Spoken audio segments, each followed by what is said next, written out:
Okay, in this video I'm going to do a little bit of a review of JavaScript and HTML. If you're on your own computer, you can edit an HTML document just by using Notepad.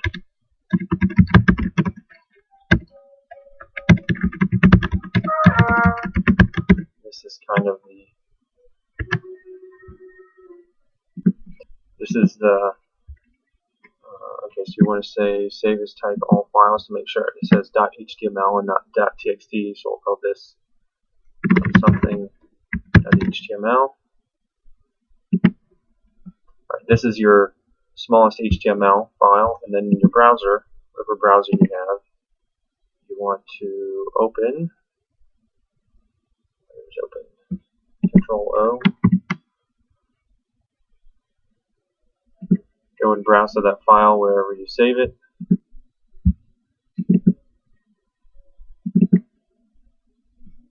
Okay, that's my file. I don't have anything in there. Okay, and there it is. The different types of HTML tags that we have, I put in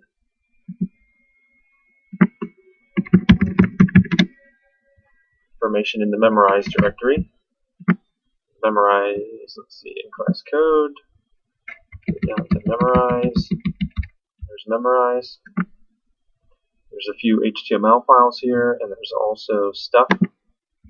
Look at the bottom of the stuff file. Here's different HTML tags. Remember, with all these tags, unless there's a few special ones, but most of them you're going to have a begin and an end. You think of that as kind of like a parenthesis. So it's kind of like saying, this body is like saying display everything inside of there. So think of it as parentheses or quotes from C or C++. When you have B, that says everything in between the begin B and the end B is supposed to be bold. Right.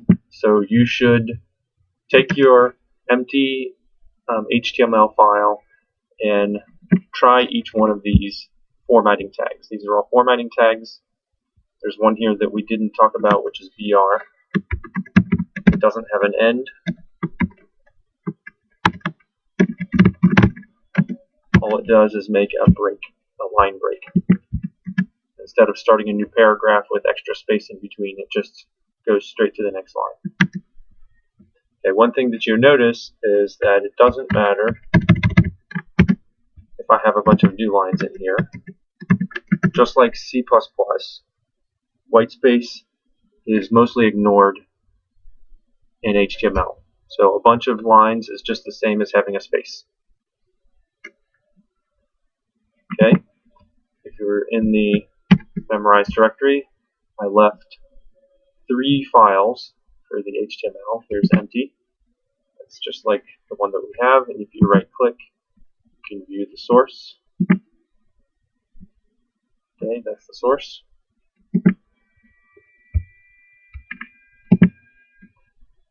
You can, so empty 2, this is the one that has the title up here. Main difference is it has a head tag, and inside of the head section there's the title.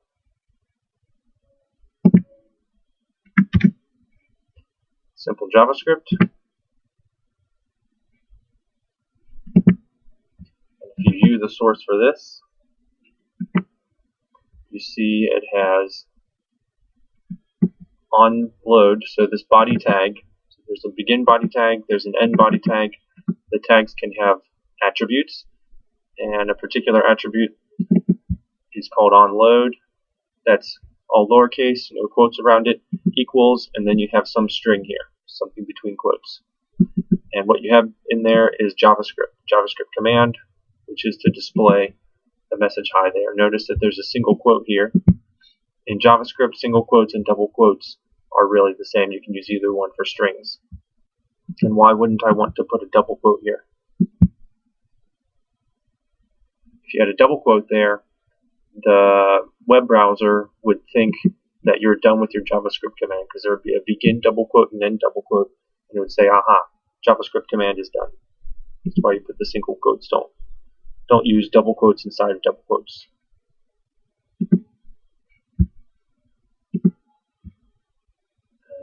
Is that really all? Let me pause.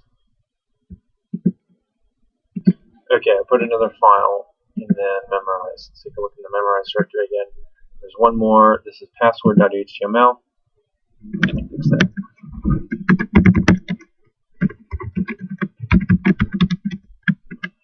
Okay, password.html.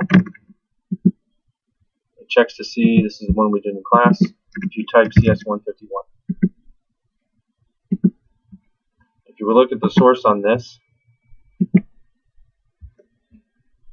Alright, so first where the program looks is body. So everything in between body is the part that's going to be displayed. You just read it from top to bottom, just like if you were reading C++ code. There's a heading.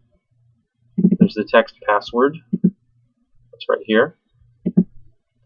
Then there's an input. That's a text box. And then we have a script. Inside the script, there's no actual code except for this function. And if you just have the definition of a function here, it just says, okay, this is some code that we can run later. Okay, so when it runs it the first time, password, text box, and there's a button. And if they click the button, this on click, it's all lowercase, no quotes, equals. Okay, so if they click run this JavaScript code, these parentheses here are important. You need to have those.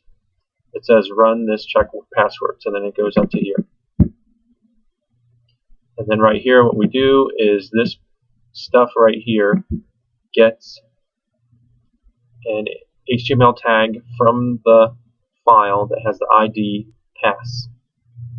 It'll look through every tag to see if there's one that has ID equals pass. It's this one right here. That's a text box. So this pass try, this part right here, would be the pass text box. Dot value will get whatever was typed inside of it. That's just the rule for dot value, all lowercase, and the period matters. Then pass try is going to be a string. That's whatever is inside of the text box when they click. If they type CS151, alert pops up a message. That's great. Otherwise, pops up a message that's bad.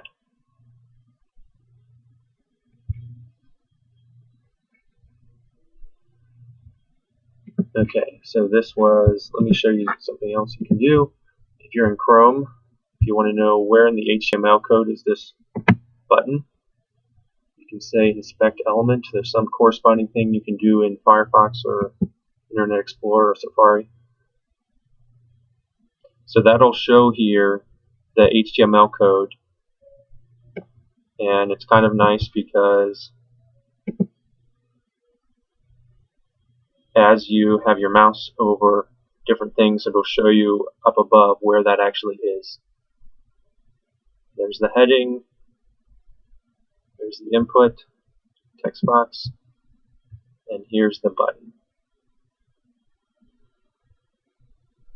In this script, this function is just a function that's ready to run. But if you want to, you can always take the file. If you view the, let's see if we just save this file. So we can save that as password on our computer, and then we can open it up in Notepad. You may have to say all files so that it'll show it to you. There's password.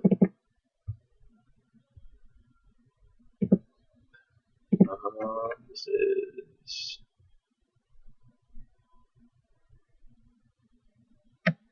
looks like it did not put in new lines. Let's try opening this in WordPad.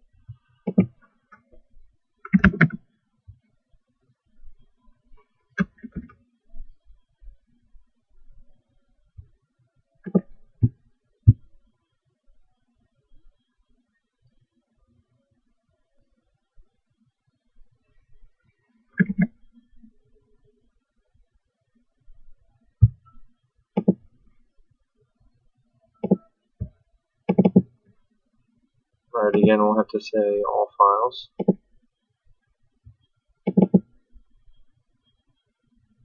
Alright, so whatever kind of new line character Chrome put in there, WordPad understands. Here's the stuff. And I could change this. So if I wanted to say change the password to just CS, save that, and I can load that file by opening it here.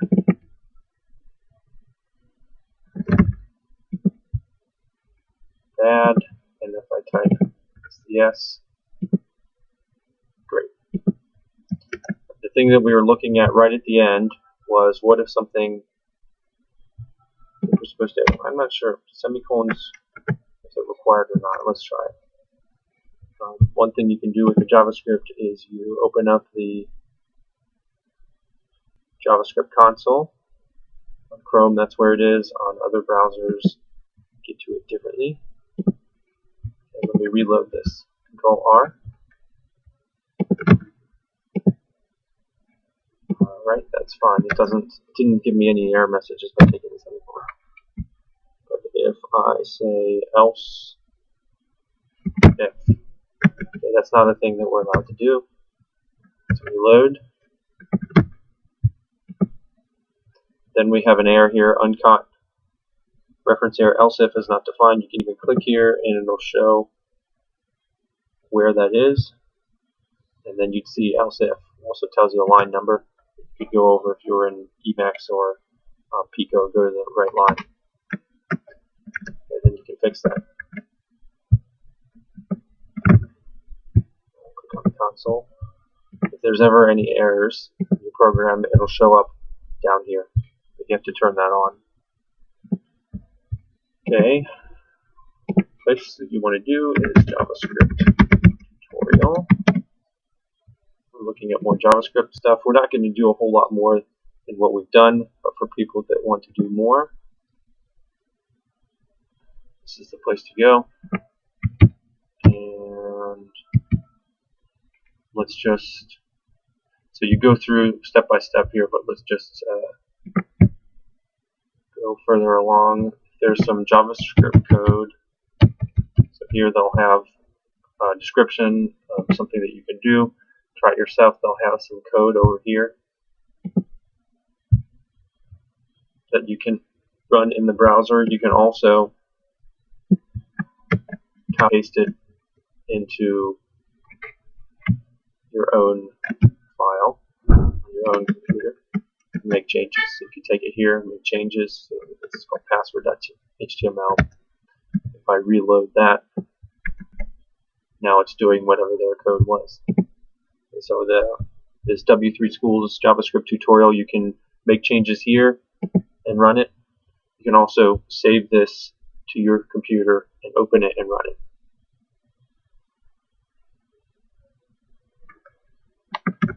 So if you have an error here that doesn't work, and you can open up your JavaScript console.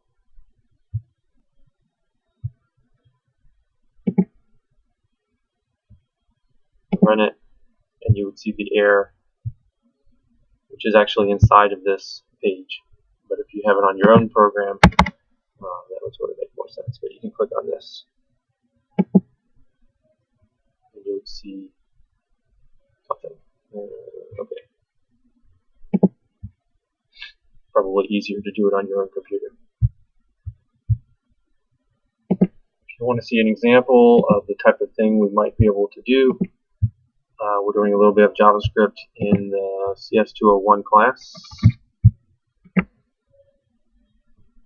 In class code, a couple HTML files, numbers. Here's one. So what this does is the computer's guessing a random number, and then you click a guess.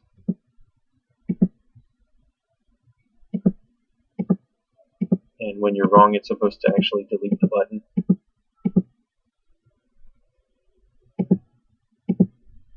Refresh it. Something's wrong with the one button here.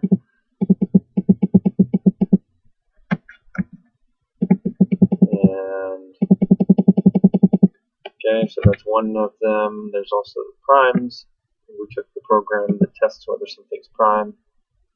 Before, seems like there's a mistake here.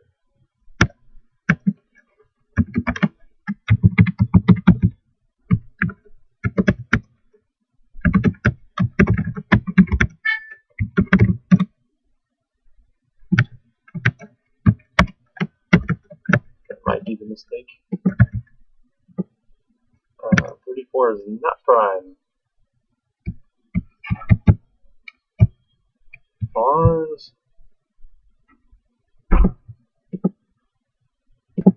Okay, fixed. 4 is not prime. 41 is prime.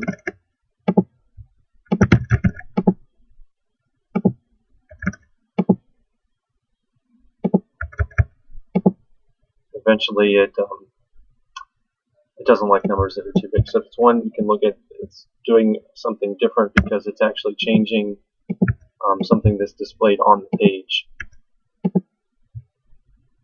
with the JavaScript. So you click the button, there's text, you click the button, instead of just alerting, popping up a message, it changes the HTML. You can look at the code to see how to do that if you're interested. A more complicated example, let's see, we're going over this one, which does not appear to work. Let's see. So this is supposed to be Pong. This is one where you're doing this kind of a game. Alright, so you can look at those if you want. In the CS201, we'll be doing a few other examples. And if you stay for CS201 for next semester, maybe you'll do some in that class as well. Alright, I think that's all I wanted to say about JavaScript. Number one thing is save the programs on your computer and try to run them, and do the JavaScript tutorial. Just go through those, read it, and try it out. As far as for the quiz for Tuesday, I'll pick one of the HTML files in the memorized directory. Where's so read wrong?